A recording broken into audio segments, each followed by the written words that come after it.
নমস্কার সবাইকে। বাংলাদেশে কি চলছে শুনুন। বাংলাদেশ থেকে সোজা ডিমান্ড উঠছে মোদিজির কাছে। অ্যাকচুয়ালি ডিমান্ড না, বলতে পারেন রিকোয়েস্টই করা হচ্ছে সোজা মোদিজির কাছে। কি নিয়ে রিকোয়েস্ট করা হচ্ছে? যে আমাদের ওয়েস্ট বেঙ্গলের সিএম শুভেন্দু অধিকারীকে থামাতে।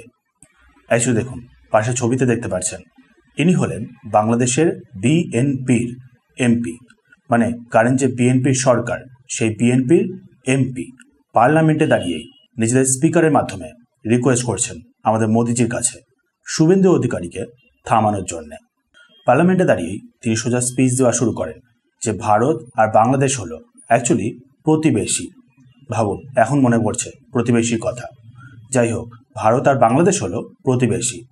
বিবাহর সম্পর্ক মানে স্বামী স্ত্রীর মধ্যে তাও ডিভোর্স হয়ে যায়, সেখানে ভারত আর বাংলাদেশের বন্ধুত্বের মধ্যে কিন্তু এই ডিভোর্সটা কোনোভাবেই সম্ভব না। শেখ হাসিনার কথা এখন তারা ভাবছেই না। শেখ হাসিনার অস্তিত্ব এখন বাংলাদেশে পুরোপুরি বলতে গেলে নীল। তারা এখন মেনলি ইম্পর্টেন্ট হিসেবে মনে করছে শুভেন্দু অধিকারীকে। তারা এখন ভয় পাচ্ছে শুভেন্দু অধিকারীকে। যে কোনো করে তারা এখন চাইছে আমাদের ওয়েস্ট বেঙ্গলের সিএমকে আটকাতে। ভেবে দেখুন, শুনলেও বেশ ভালো লাগে। আমাদের পশ্চিমবঙ্গের সিএমকে ফাইনালি বাংলাদেশ ভয় পাচ্ছে। কারণটা কি? কারণটা হিসাবে বাংলাদেশের এমপি বলেছেন যে আমাদের এই যে শুভেন্দু অধিকারী যে হঠাৎ করে পুশব্যাক শুরু করেছেন, সেটা বাংলাদেশ কোনোভাবে নিতে পারছে না। তারপর আবার শুভেন্দু অধিকারী মাঝে মাঝেই বাংলাদেশের সম্পর্কে যা যা কিছু বলছে, তাতে বাংলাদেশ অ্যাকচুয়ালি ভয় পাচ্ছে। আমাদের ভারতীয় আর বাংলাদেশিদের মধ্যে হৃদয়ের কানেকশন তৈরি করার জন্য রিকোয়েস্ট করছেন। অ্যাকচুয়ালি দেখুন, রিসেন্টলি দেখতে পাচ্ছেন আমাদের সিএম শুভেন্দু অধিকারী কিভাবে ডেমোলিশন ড্রাইভ শুরু করেছেন। যতগুলো জায়গায় ইল্লিগালি এনক্রোচ করে রাখা সবকটাকেই ভালো মতন করে ফ্রি করা শুরু করেছেন। যার মধ্যে আবার রেলওয়ের প্রপার্টিগুলো হলো আরও বেশি করে। রিসেন্টলি দেখতেই পাচ্ছেন হাওড়ার টিকিয়াপাড়াতে পুরো বিশাল একটা জায়গা খালি করা হয়েছে ইল্লিগাল এনক্রোচমেন্টের হাত থেকে, বাংলাদেশিদের সরানো হয়েছে। তার উপর আবার কন্টিনিউয়াসলি দেখতে পাচ্ছেন শিয়ালদার আশেপাশের এলাকায়, সাথে আবার কোচবিহার, পরপর সব রেলওয়ে স্টেশনগুলোতে চলছে ডেমোলিশন ড্রাইভ। ইল্লিগাল এনক্রোচমেন্টকে খালি করা হচ্ছে। হয়তো ফাইনালি পার্ক সার্কাসে গিয়েও হাত পড়বে। পার্ক সার্কাসের আশেপাশে ভালো মতনই জানেন কীরকম সব অবস্থা, কিভাবে পুরোপুরি এনক্রোচ করে রাখা স্লামসের মাধ্যমে।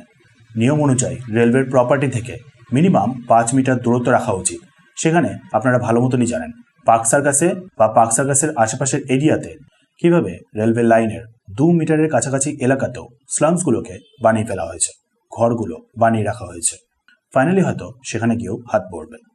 অ্যাকচুয়ালি দেখুন, আপনি জানবেন হয়তো আমাদের ভারতের রেলওয়ের কাছে টোটাল প্রপার্টি রয়েছে 5 লাখ হেক্টরের মতন। 1 হেক্টর 2.47 একরের মতন। সেই 5 লাখ হেক্টরের মধ্যে থেকে 1000 হেক্টর মতন টোটাল এনক্রোচ হয়ে বসে রয়েছে, ইল্লিগালি অকুপাই করে বসে রয়েছে এরকম বাংলাদেশিরা। ইল্লিগালি যারা ঢুকে পড়েছে আমাদের ভারতে, তার মধ্যে থেকে শুধু আমাদের পশ্চিমবঙ্গের মধ্যেই 250 থেকে 260 হেক্টর মতন এলাকা রেলওয়ের এলাকা। যার মধ্যে দেখুন শিয়ালদা ডিভিশনে 110 থেকে 120 হেক্টর মতন, হাওড়া ডিভিশনে 70 থেকে 80 হেক্টর মতন, আসানসোল আর মালদা ডিভিশনে 40 হেক্টর মতন, আলিপুরদুয়ার ডিভিশনে 20 থেকে 25 হেক্টর মতন, এরকম সব টোটাল নাম্বারস। কত বিশাল বিশাল এলাকা আমাদের রেলওয়ের প্রপার্টির এলাকা এই বাংলাদেশিরা ইল্লিগালি ঢুকে পড়ে ক্যাপচার করে বসে আছে। যেটা দেখেন আপনি ভালো মতনই জানেন সিরিয়াস একটা ন্যাশনাল কনসার্ন, আমাদের স্টেটের দিক থেকে বিশাল বড় একটা কনসার্ন। মেইন জাংশনগুলোর আশেপাশেই ইল্লিগালি প্রচুর পরিমাণে অকুপাই করে রাখা। আপনারা বেশ অনেকগুলো ভিডিওই এতদিনে দেখেছেন যে রেলওয়ে প্ল্যাটফর্মের ওপরেই সোজা কিছু না কিছু রেখে দেওয়া, পাথর, সিলিন্ডার, এরকম অনেক কিছু রেখে দেওয়া হয় ডেলিবারেটলি, যাতে কিনা ট্রেনগুলো ডিরেল হয়ে যায়। বুঝতে পারছেন কতগুলো মানুষের লাইফের নিয়ে ব্যাপার থাকে সেখানে। তারপর আবার ধরেন পুরো স্টেট ওয়াইজ হঠাৎ করে কিছু একটা করার ডিসিশন নিয়ে ফেললো, সেক্ষেত্রে তো আমাদের পুরো পশ্চিমবঙ্গই বিশাল বড় প্রবলেমের মধ্যে পড়ে যাবে। সো সেই কারণেই আমাদের এই নতুন সিএম ফাইনালি ইলিগাল এনক্রোচমেন্টগুলোকে ফ্রি করাটা শুরু করেছেন। এক তো ন্যাশনাল সিকিউরিটি আরও বেটার হবে, সাথে আবার আমাদের যে রেলওয়ে ইনফ্রাস্ট্রাকচারগুলো সেগুলোকেও এক্সপ্যান্ড করা যাবে। তার উপর আবার রেগুলারলি ডিপোর্ট করে যাচ্ছেন বাংলাদেশিদের। রিপোর্টস অনুযায়ী এখনও পর্যন্ত নাকি 10,000-এর ওপর ইল্লিগাল বাংলাদেশে পুশব্যাক করা হয়ে গেছে। যদিও এই নাম্বারটা অনেকটাই কম, বাট এটাও বুঝতে হবে কিন্তু বাংলাদেশের তরফ থেকে কন্টিনিউয়াসলি এটার বিরুদ্ধে অপোজ করা হচ্ছে।